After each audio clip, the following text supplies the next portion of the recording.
All right, good evening, everyone. Welcome to Round the Table. And I believe last week we got up to the end of chapter 3, verse 6. And so I'm going to share screen. Have you got your Bible with you, Edmund? Yeah. So this is Mark 3, 7 to 12. Okay. Would you like to read that, Edmund? Let me just see where 12 is so I know where to stop. Oh, right. Okay. Yeah, I can see. Yeshua went off with his disciples to the lake, and great numbers followed him from the Galilee. When they heard what he was doing, great numbers also followed him from Judea, Jerusalem, Idumea, the territory beyond the Jordan, and Tyre and Sidon area. He told his disciples to have a boat ready for him so that he could escape the crush of the crowds if necessary. For he'd healed many people, and all the sick kept pressing forward to touch him. Whenever the unclean spirits saw him, they'd fall down in front of him and scream, "You're the Son of God." But he warned them strictly not to make him known. Excellent. Thank you, Edmund. All right. So this is kind of a bit of a transition passage, just giving some colour and background. So obviously, we studied last week that Jesus was in the synagogue, healed a man with a shriveled hand on the Sabbath, and the sort of way that didn't go down very well with the Pharisees and the Herodians, and they started to actually plot to how they could do away with Jesus because of the confrontation he was having with them. And so Jesus withdraws with his disciples to the lake, and as usual is now drawing a large crowd. He's healing people, and the demons are the ones who know who he is. So we've got the juxtaposition of the Pharisees not recognizing who he is, but the demons recognizing who he is, and Jesus giving them strict instruction not to reveal who he is. Edmund, do you have anything on this little passage before we move on? That last point about them not to say who he was, we saw that a few verses further back, and again, and I'll keep making this point till we get used to the idea, or even beyond that. They scream, "You are the Son of God," and that's about the fact that's saying you're the Messiah, rather than what we've always understood it to mean. They knew exactly who he was.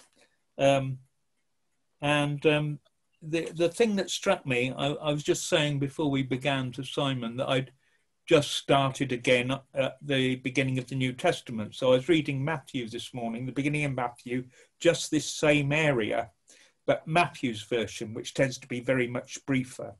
It just struck me, there was a map there which mentioned all these areas and what have you, and you think, this is, he's, I was actually looking at it because when he heals the leper and the centurion, which we get to a bit later, and you're thinking, when he's talking about more faith in this man than in all the rest, and I went back and I looked and saw how much healing he had done before the leper, as it were. And there are crowds and crowds of healings and what have you that he'd done in the Galilee area. And just the whole scope of it had become enormous with large crowds in, well, quite a short period of time. And I was just thinking about what that would feel like to the people who were there, and this fits into all that. Great numbers, it says in this version, and then great numbers again, and just the scope of so many places, and that's all really. Yeah, I mean, I guess we forget, because we have access to healthcare, and if something is wrong, we think that the doctor's invariably going to have a drug or something that they can do to treat us. But back in those days, they just didn't really have anything. And so if you were ill, or had anything slightly wrong, it could become fatal quite quickly. So someone who could actually heal you, that would get people's attention. And it's, looking at the list of where it says people were coming from, they were coming from everywhere. Yeah. Because Idumea, that's the old Edom, isn't it? That's Herod was actually an Idumean, and that's right the bottom. But you've got Syria up at the top. It doesn't actually say Syria in this translation, but it is Syria in the far north, and Idumea is down below Judea, going towards Egypt, as it were. And you know, that's and the other thing that struck me was that I happened to hear a thing on the television yesterday about wildlife being marketed for medicines in large parts of the world. They were talking about the pangolin and its scales, which are just really like fingernails, but they're cure-all for all sorts of things. And I thought, it's very difficult to understand this whole idea of miracle cures and all sorts of things, all sorts of bizarre things. But even in COVID-19, you've heard some very strange things online about what you should take. And from the White House. Yes. And it fitted into their worldview, miracles and whatnot, in a way which it doesn't with us. Our first response to a miracle, well, if you're a bit like me anyway, is I tend to think, before I will accept it as a miracle, I've got to look at other things first. Whereas for most of the world, even in our time, apart from the West, because they don't have these cares, they're much used to the idea of interacting with the supernatural to be healed for things. And it wouldn't have been strange to them, but it would have been, here's someone who's really doing the business, but it would be within the culture that they understood, was a thought that I was thinking about today. I've got a question about that, Eddie and Simon. What do you think about, you see, Jesus was obviously down here in person and, healed every time, basically, whenever he was asked. And some people think that we, have a right to expect that today. And the argument going that if it doesn't happen, then you haven't got enough faith, which I have a problem with.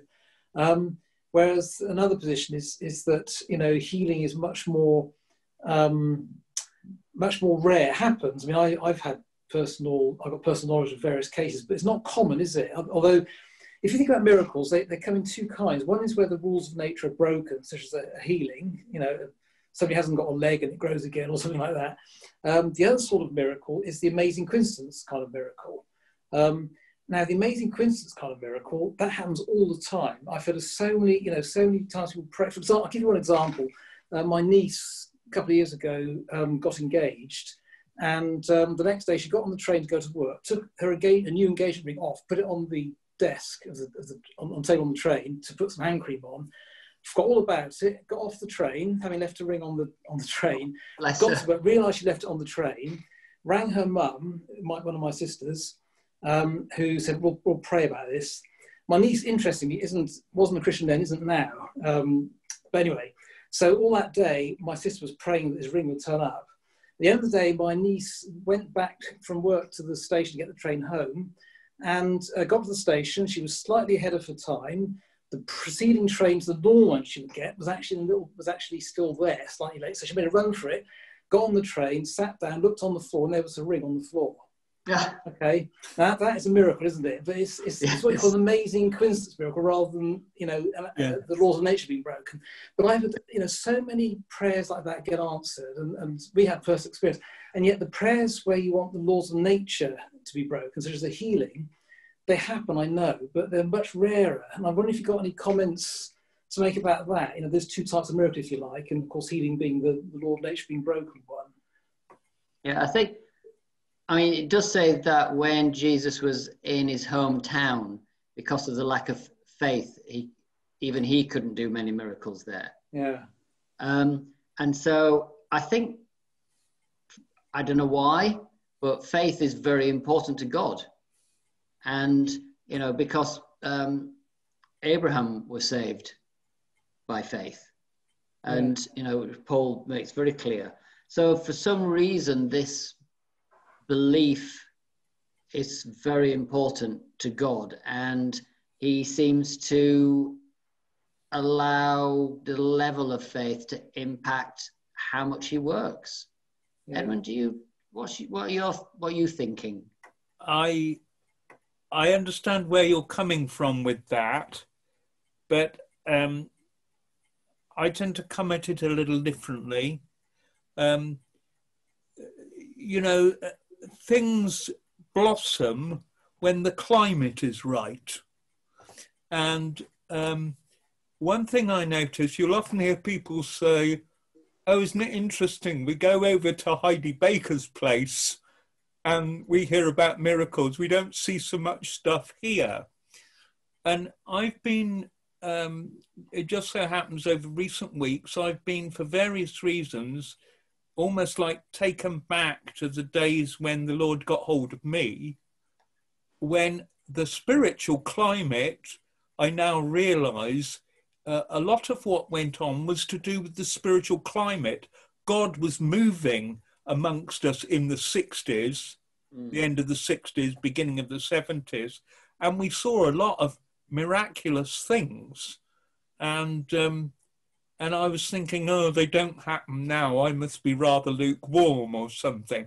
And I think the Lord's been sort of adjusting my understanding in that there are seasons, and in those seasons, it's very much easier to see the miraculous because God is breathing on the situation. And so I think, I mean, it does say of Jesus at Nazareth, yes, it does say the bit we always quote, which is the negative bit, that he could do no great miracles there. And then a little throwaway, except he healed a few and did this and that. And you think, well, I'd like even just to healed a few, you know. Yeah. So I think it is both to do with the climate of faith that's around. I mean, a thing that's always struck me is about an Irish walking stick, right? This was over 100 years old, this walking stick, some sort of thorn. And the guy the Irish guy had gone to Africa and then he lost his walking stick. And then a month or so later, he found it sticking in the ground in Africa, and it had taken root and was growing. Now, it had been a walking stick for over 100 years, and it was never going to take root in Ireland, but things absolutely, the richness and the ideal medium, this old walking stick came to life. And I think God's like that sometimes. The area, why doesn't it happen here like it does there? Because the soil, the spiritual soil is different. Things can take root very easily there. And so you see more miracles, you see more of the miraculous. But there are times when the Lord breathes on a society and then stuff happens. Because like I say, what's been changed for me is thinking, oh dear, I'm nowhere near as God as I used to be, because I used to lay hands on people that were on acid trips, and their acid trip would stop dead. And people would come into the room where I was and they would manifest, you know, oh, I see light all over you. And it was clear they were, you know, stuff was going on. And you think, well, I can't be very holy because that doesn't happen to me anymore. But what I think the Lord has been showing me is, no, that was the season. The movement of the Jesus people was a whole season across the culture. That, like to take another example. Sorry? Sorry, Karen. That film, The Exorcist, you know? Yes. Back then, so many people were having extremely bizarre things happen to them when they went to see that film, that St. John's Ambulance began to be at every cinema to deal with the fallout from people that very odd things happen to them. And it was recently re-released. And I was very interested. I mean, my sister, in a sideways way, got saved partly because of that. But it was re-released. So I thought, oh, this will be interesting. What will happen? As far as I know, nothing happened all across Britain when people went to see The Exorcist this time round. And you're thinking, and that fitted into what the Lord was talking to me about. There are seasons, and that's why Jesus was being talked about in the pop songs, even if they weren't Christians. My Sweet Lord and all that was going on, you know, George Harrison. But now we're in a different climate. I do wonder why the reason that I think the Lord is talking to me about this is because we are now either about to move into or already starting into a time when the wind is going to blow again. And it often comes in times of stress and what have you. I don't know, that's not a prophecy, but I just wonder. I've got an interesting example about a miracle of healing, but this interests me hugely because of what happened. Another one of my sisters, nearly 2 years ago now, was diagnosed with cancer of the esophagus, and they gave her weeks to live. It was curtains. It's a really bad one to have, and they said there was no hope. And we had just moved back to Bath, and we told a life group, which is Rachel and Peter Foster's. They're great prayers out there, fantastic, and they immediately said, right, we're going to pray about this, you know, we're going to get, you know, which was what we needed to hear because we were just devastated by this news. And cut a long story short, they gave my sister weeks to live. They'd seen that her nodes were bulky or something, which means they were infected and all the rest of it. But the consultant operated. He said there was a little chance he operated. And the upshot is that today she's cancer-free. The consultant said that she's only one of 2 cases in his 20 years of experience who've got away with it, with that kind of cancer at the stage it was at.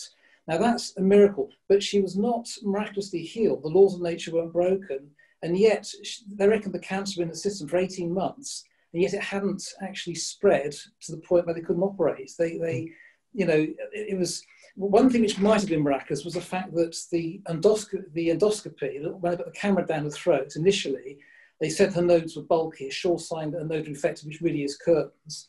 When they came to give her a scan pre-operation, they were not bulky. There's no infection in them, which was the go-ahead to do the operation.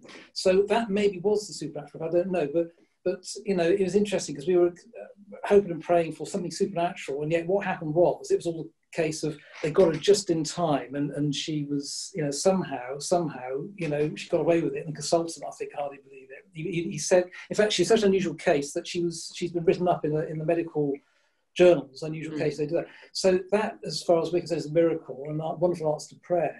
And she's, you know, she hasn't got a stomach anymore, but she's in pretty good shape, you know, and all the rest of it.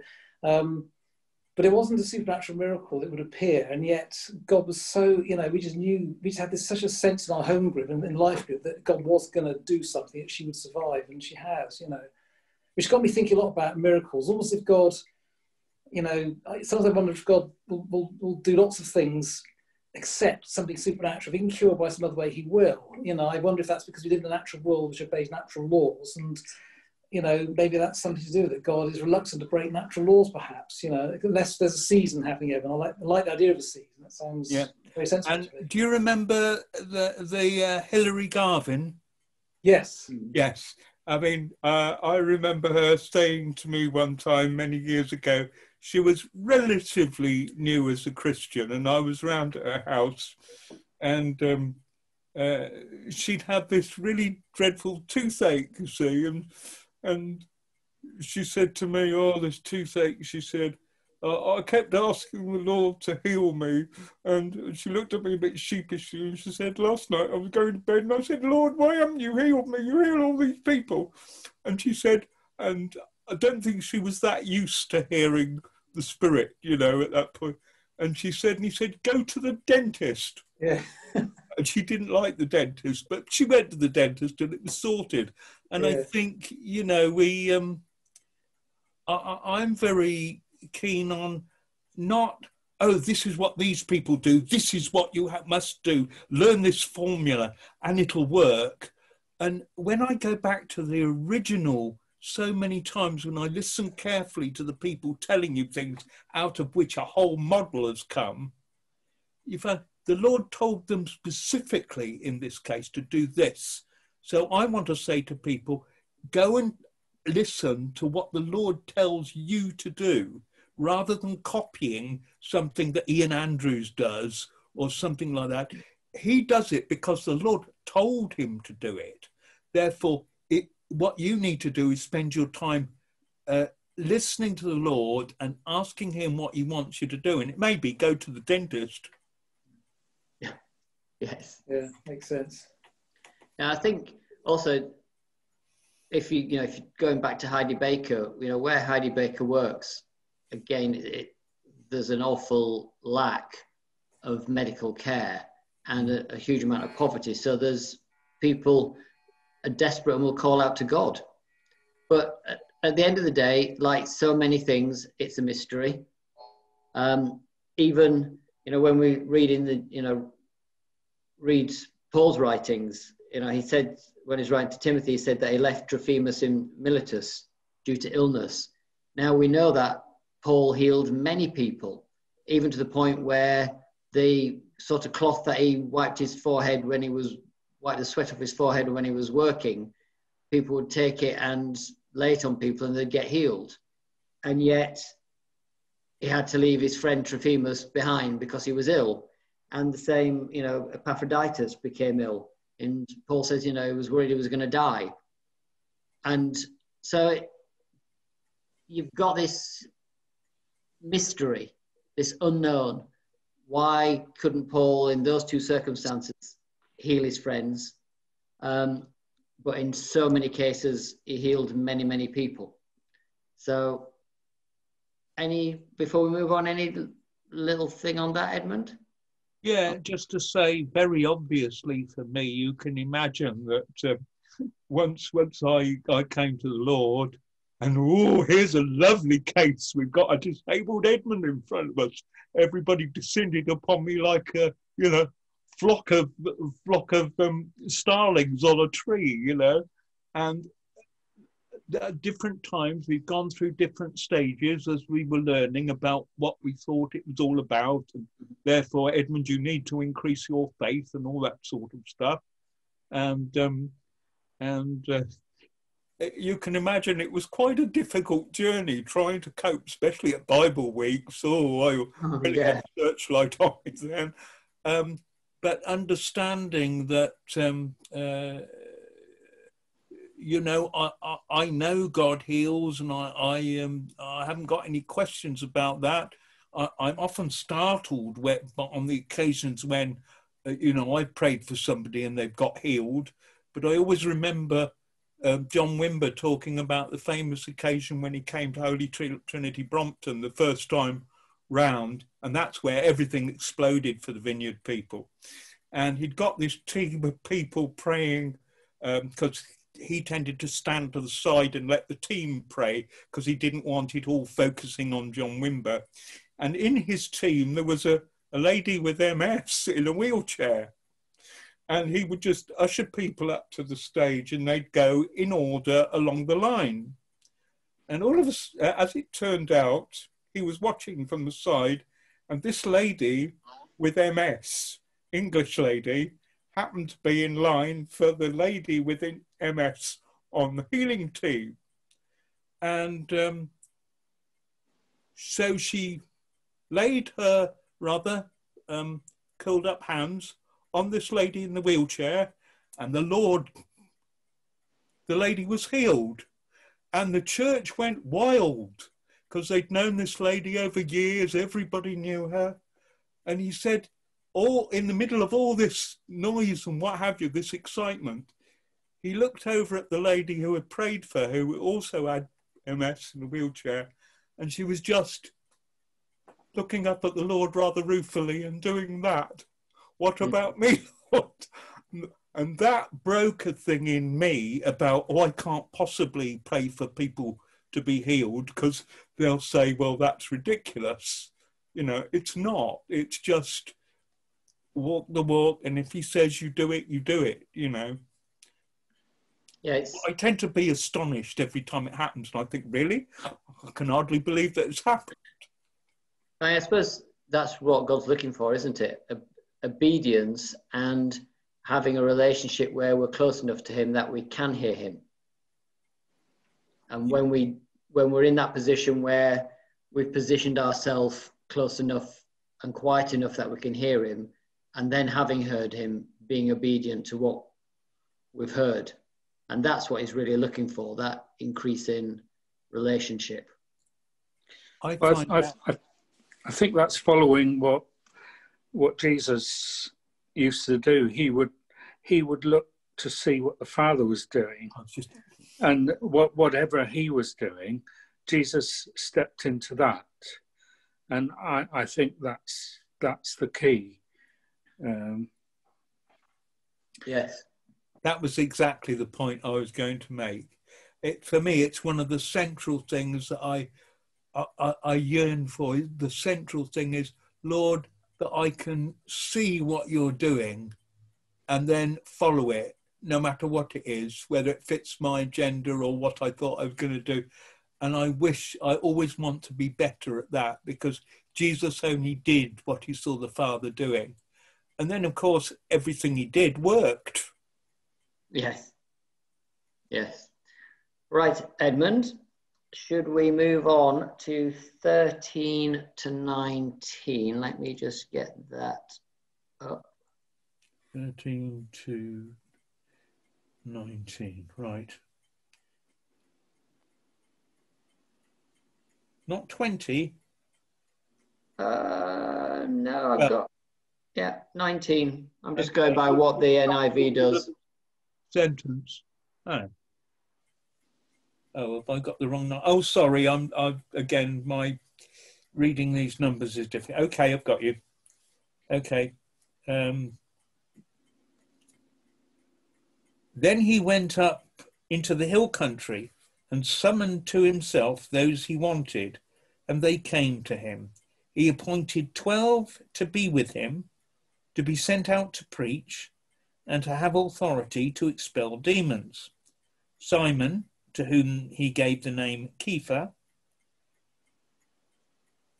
James and John, sons of Zebedee, to whom he gave the name sons of thunder, Andrew, Philip, Bartholomew, Matthew, Thomas, James, son of Alphaeus, Thaddeus, Simon the Zealot, and Judas from Kerioth, the one who betrayed him. Having trouble there because I was trying to translate the Hebrew names back into names that we knew. Thanks. Then he entered a house. No, that's it. We'll stop there, Edmund. Okay. We'll go on to the next bit in a minute. So curious, reading the commentary about this passage, that there's this list of names that so many of them we don't actually ever hear anything again of. Edmund, do you have any information? Because in the commentary, it's like very few of this list of 12 do we hear again. Yeah. Anywhere in Scripture. In the early church fathers, there is some mention of them. So there is a tradition about where each of them went and how and where they died, but we don't have that in the Gospels pretty much. But there's a sort of reason.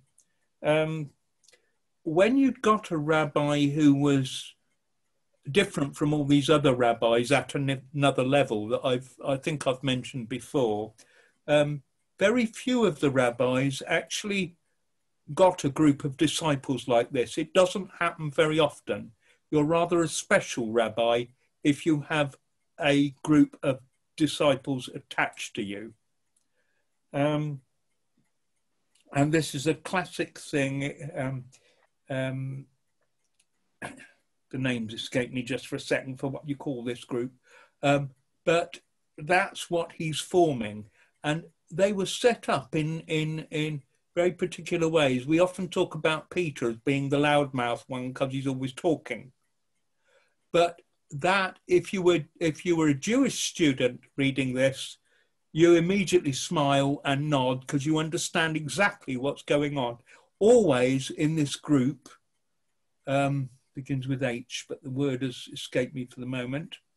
There is always a senior disciple, and he's the bridge between the rest of the disciples and the rabbi. And when the rabbi puts them in a situation or asks them a question, the protocol is that always this senior disciple is the one who speaks first.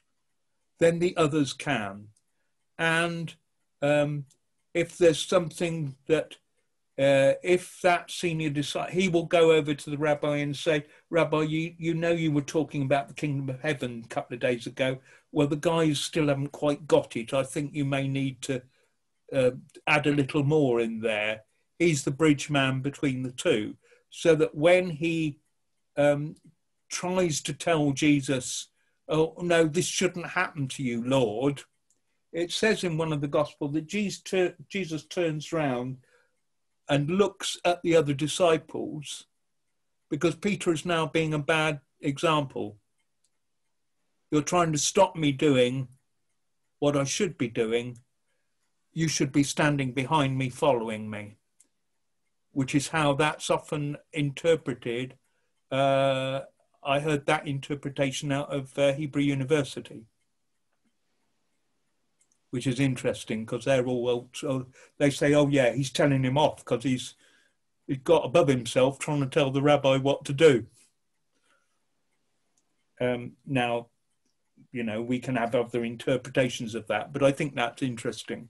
But that's the situation. So you will almost always hear Peter way more than any, way more.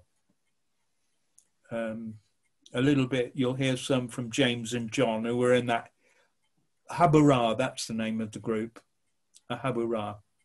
And later on when he says, I don't call you servants anymore, I call you friends, that's another play on that Haburah word, because friends are Haburim in Hebrew. So that's why the model, the discipleship model, is why we don't get a lot about the other disciples, because most of it is channeled through Peter and those other two lead guys. Any thoughts from anybody, or ready to move on to the next passage?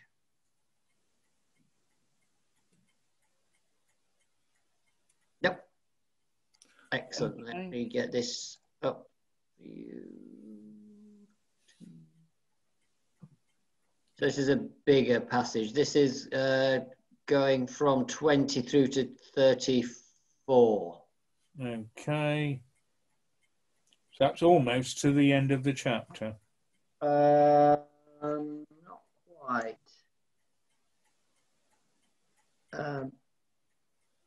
Sorry, up to 35. Oh, yeah, sorry, it is up to the end of the chapter, yeah. Yeah, there's some interesting stuff in here. Then he entered a house, and once more such a crowd came together that they couldn't even eat. And when his family heard about this, they set out to take charge of him, for they said, he's out of his mind.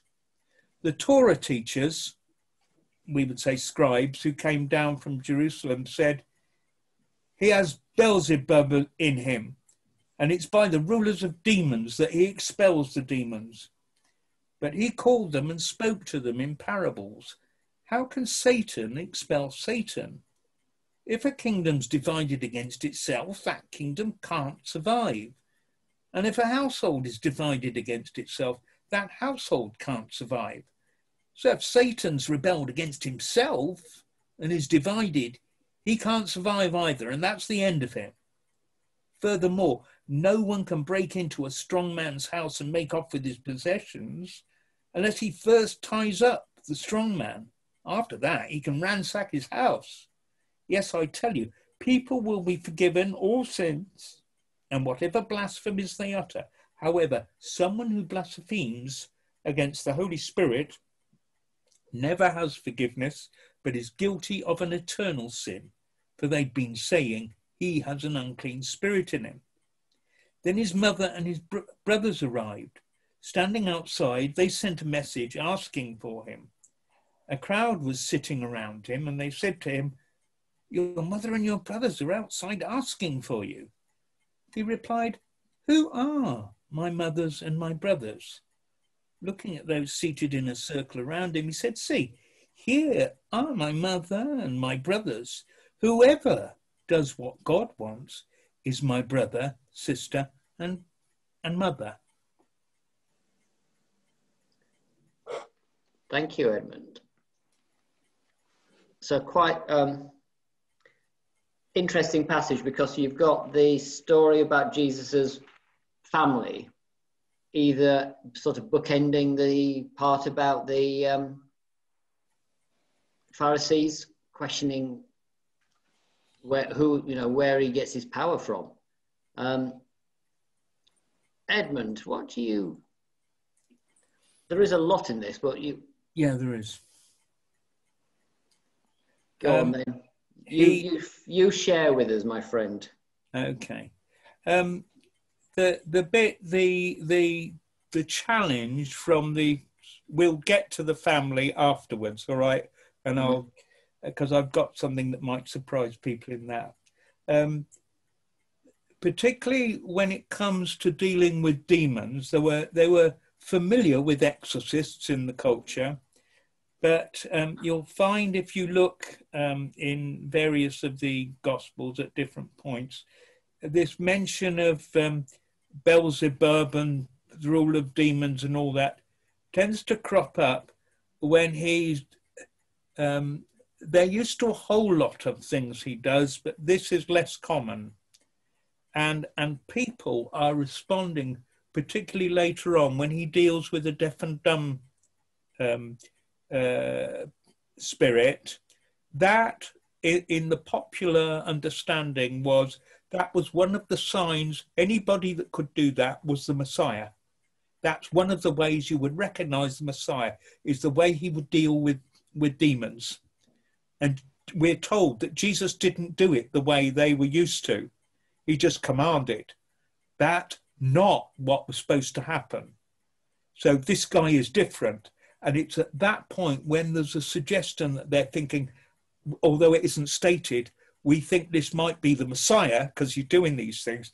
Then it's interesting. Once you're aware of it, you often get this accusation because the Pharisees, this isn't the model they've got. And so they're defending their position. And in order to do that, they've got to rubbish Jesus. So that's what that's about, going on underneath. So they start saying, oh, yeah, he may be doing extraordinary things, but it's because the devil's helping him. Because that's the only thing they can come up with. And then he tells them how can Satan and that whole thing, which is very logical. I mean, disagree with it. And then that bit, furthermore, no one can break into a strong man's house and make off with his possessions unless he first ties up the strong man. Well, very obviously he's saying, look, I couldn't do this if I was not greater than the one you're accusing of being my boss.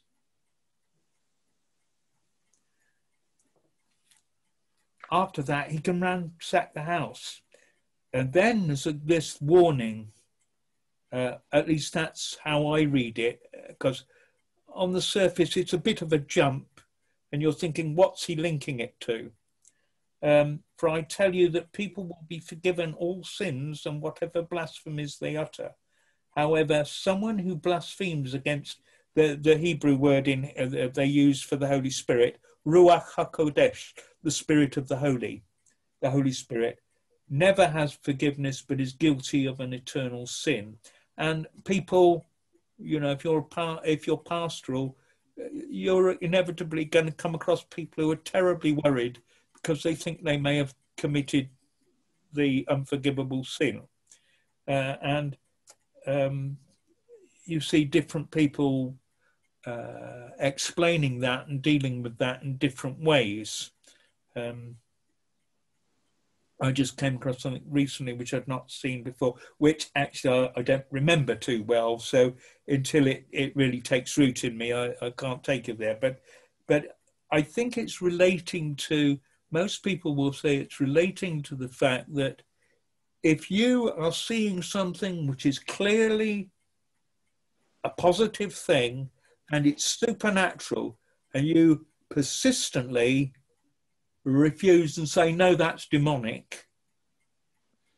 And I mean, it's not, it may be or it may not be, and there can be arguments against it, but it's if there's something which is clearly only good gifts come from God.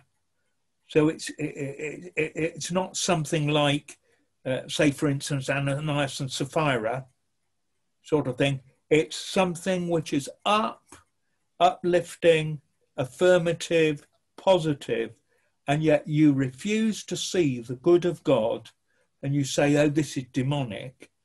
Well, that's a very disturbing place to go. Now, I don't know if that's right or not, but that's where I tend to think.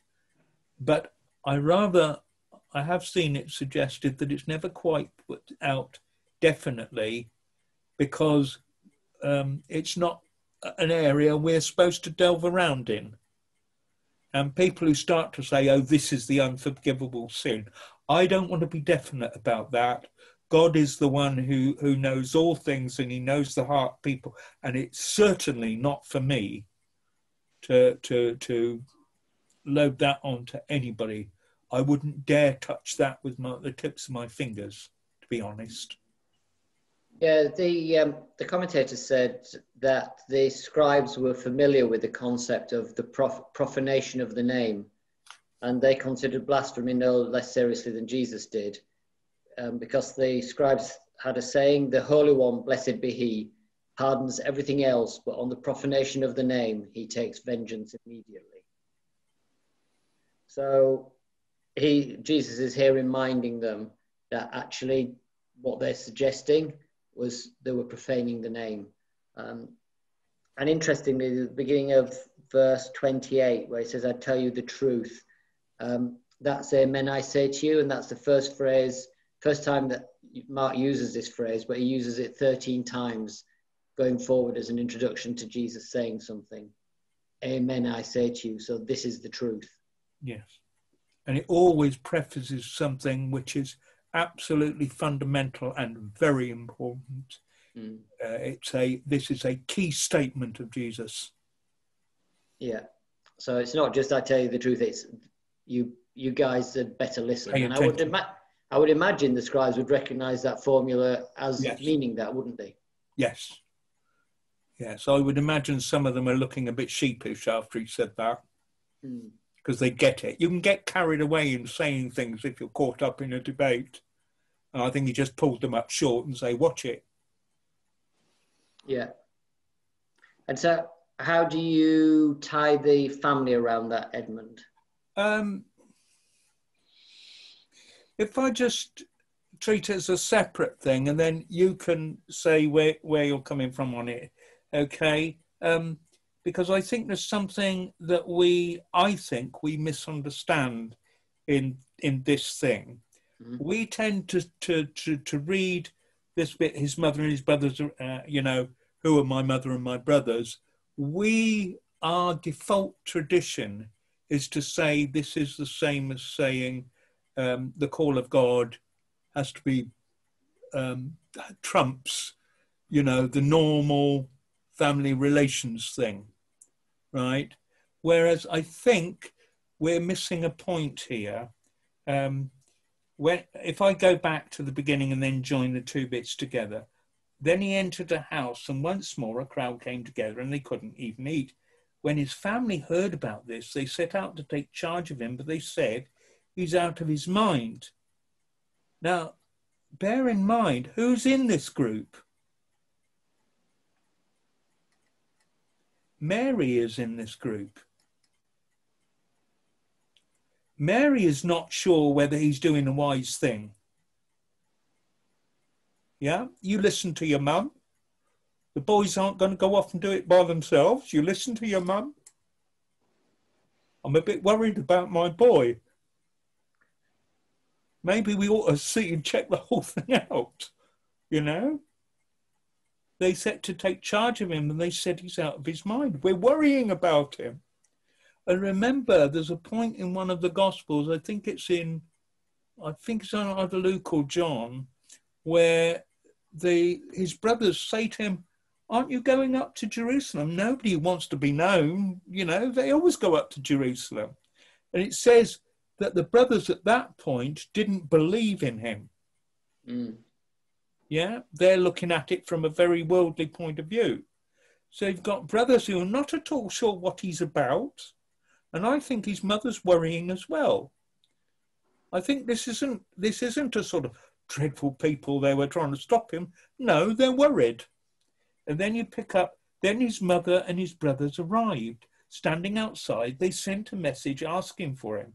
The crowd was sitting around him and they said to him, oh, your mother and your brothers are outside asking for you. Now, in that culture, the respect towards your family, your parents, that's your first, well, okay, the first, love the Lord your God, but family is very, very important. There's far more in the commandment of honour your father and mother, that the time may be long that you have in the, you know, all that sort of thing. There's far more than we think. That isn't just don't be rude to your parents.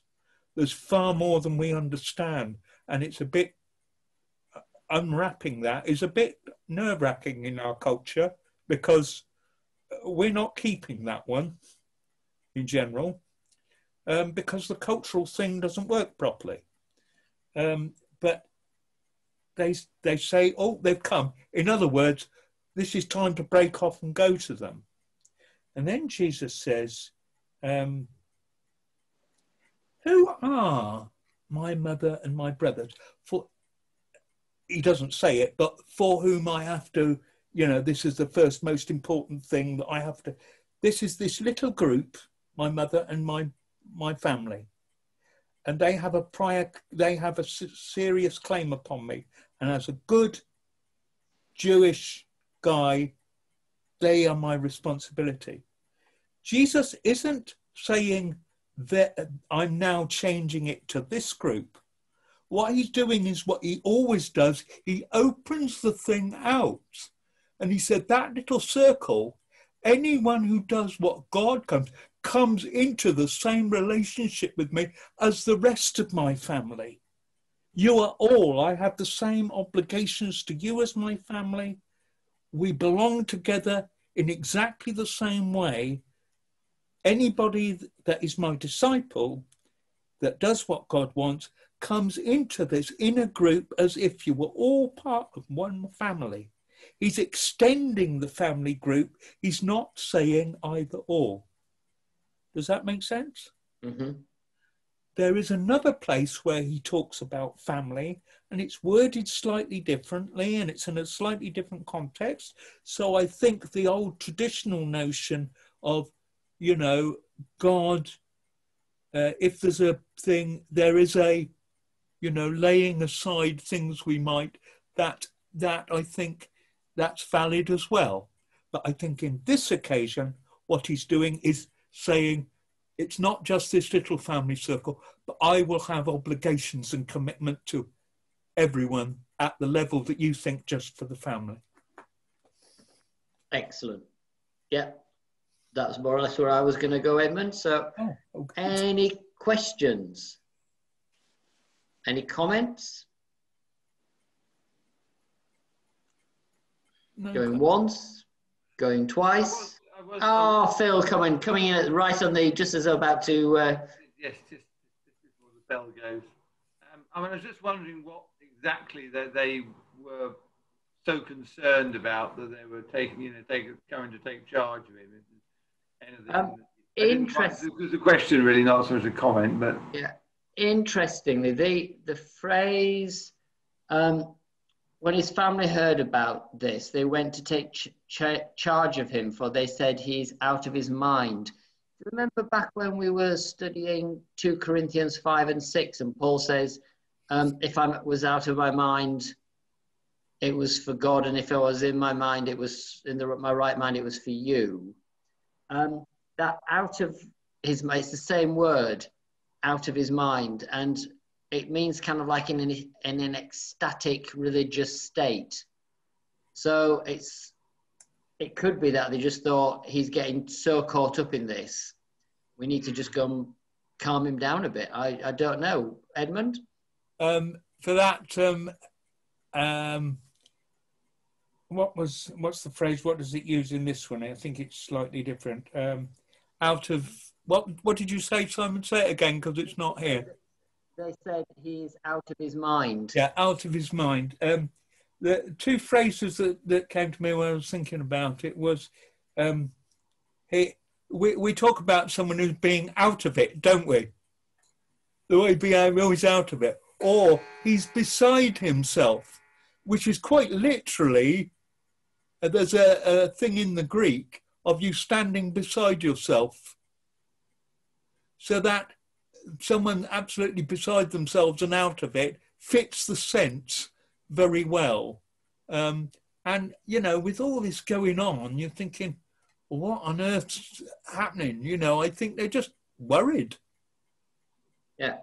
And they were not even able to eat. So it's like, yeah, you know, what mother's going to let her son go hungry? So I think they were, you know, cared about him.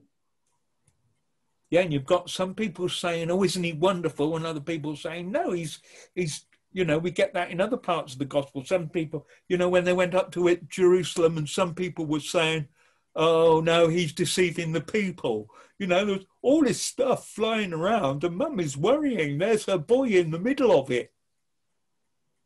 And lots of different conflicting opinions about what it's about. And look, the authorities coming down from Jerusalem, and they're not too pleased. They're accusing him of, you know, so it would be worrying.